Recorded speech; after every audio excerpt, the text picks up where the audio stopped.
On August 24th, 2013, an 8-year-old boy in Louisiana shot and killed his 87-year-old grandmother with one of her handguns. This shooting took place just mere minutes after the boy had just stopped playing Grand Theft Auto 4. On December 14th, 2012, in Newton, Connecticut, a 20-year-old man invaded Sandy Hook Elementary School and shot and killed 26 people. When authorities inspected his house, the man had a relatively large collection of video games, many of which were highly violent. Games like Grand Theft Auto, Left 4 Dead, Doom, and Call of Duty. Even a game called School Shooting was found. In Parkland, Florida, February 14th, 2018, a boy invaded the Stoneman Douglas High School with a rifle and killed 17 people. Kentucky Governor Matt Bevin claimed the country should re-evaluate the things being put in the hands of our young people, and that video games had desensitized people to the value of human life. The list of these stories is enormous, and it's pretty damning. Video games seem to be viewed by many as something that causes minds to be corrupted and puts violent thoughts at the forefront of the minds of young people who play them. And many a celebrity and politician has talked openly about it, including former President Donald Trump,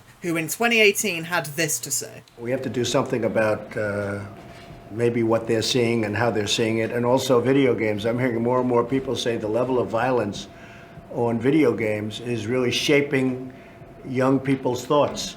But is there any merit to this? Is there any merit to the idea that video games turn people into the violent men and women that are portrayed in those games that are so popular? Well, let's dive into that question.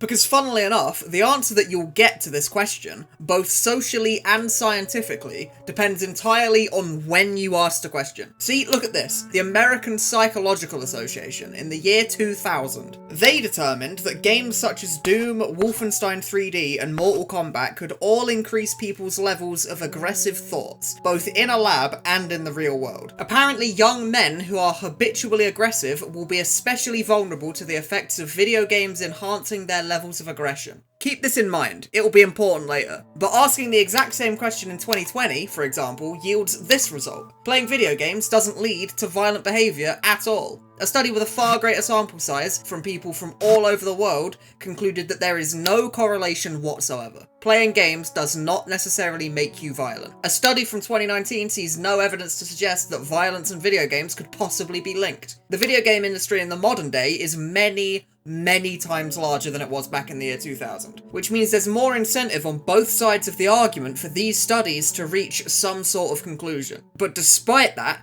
time and time again, every modern study you can find all seem to say the same thing. There is no link between video game usage and violent outbursts in the real world. So if that's the case, if all these studies all say the same thing, why does it get brought up so often? Well, where do we start? Politicians, in particular, have a large vested interest in pinning the blame on video games. Not necessarily because they hate video games in particular, but because they need to pin the blame somewhere. Literally anywhere. Because they're a politician. They have power over legislature in their country. So any tragedy that may occur in their country under their rule could easily be seen as their fault by the masses. And they can't have that. There needs to be some sort of scapegoat, so that instead of it being their fault, instead of their actions or lack thereof being to blame, it has to be something else. And video games are an easy target, because the overwhelming majority of video game users are young adults and children, people who do not make up a significant portion of that politician's voter base.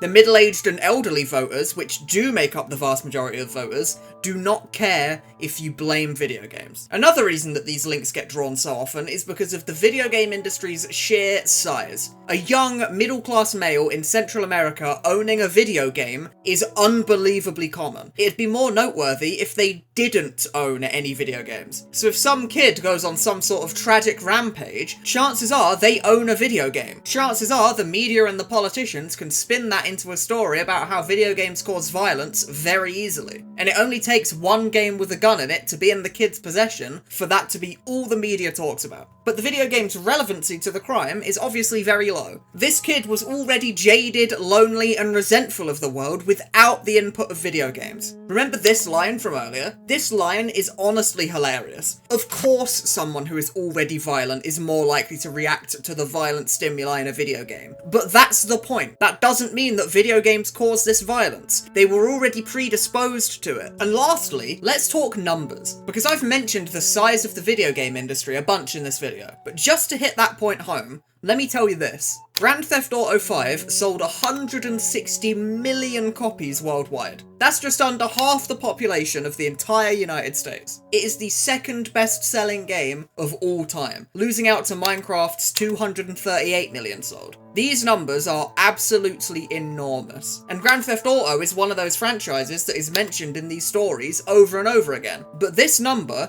is enormous. If video games were truly causing real-world violence, this game alone would have caused the planet to become a war zone. Yet it hasn't. Millions upon millions of people have played this game, some too young to legally buy it for themselves in the first place, and they all turned out just fine. I'd imagine 99.9% of the people watching this video right now can think of many hideously violent video games that they've played over the years, and they didn't make them any more violent than they already were. As much as this sort of logic isn't the most concrete methodology you could use, if you put these numbers into perspective, if games truly caused violence, you would hear no end of it. And this is just one game. One single game out of many thousands of titles that have been released. It just doesn't add up. The fact of the matter is, people who are already violent, already jaded, that just so happen to also own video games, will sometimes do violent things in the real world. It's tragic, but it's not video games' fault. Just like the movie industry, or books, or comics, or whatever else people try and blame time and time again. And quite frankly, thinking the answer to such a complex question could possibly be that simple is just crazy to begin with.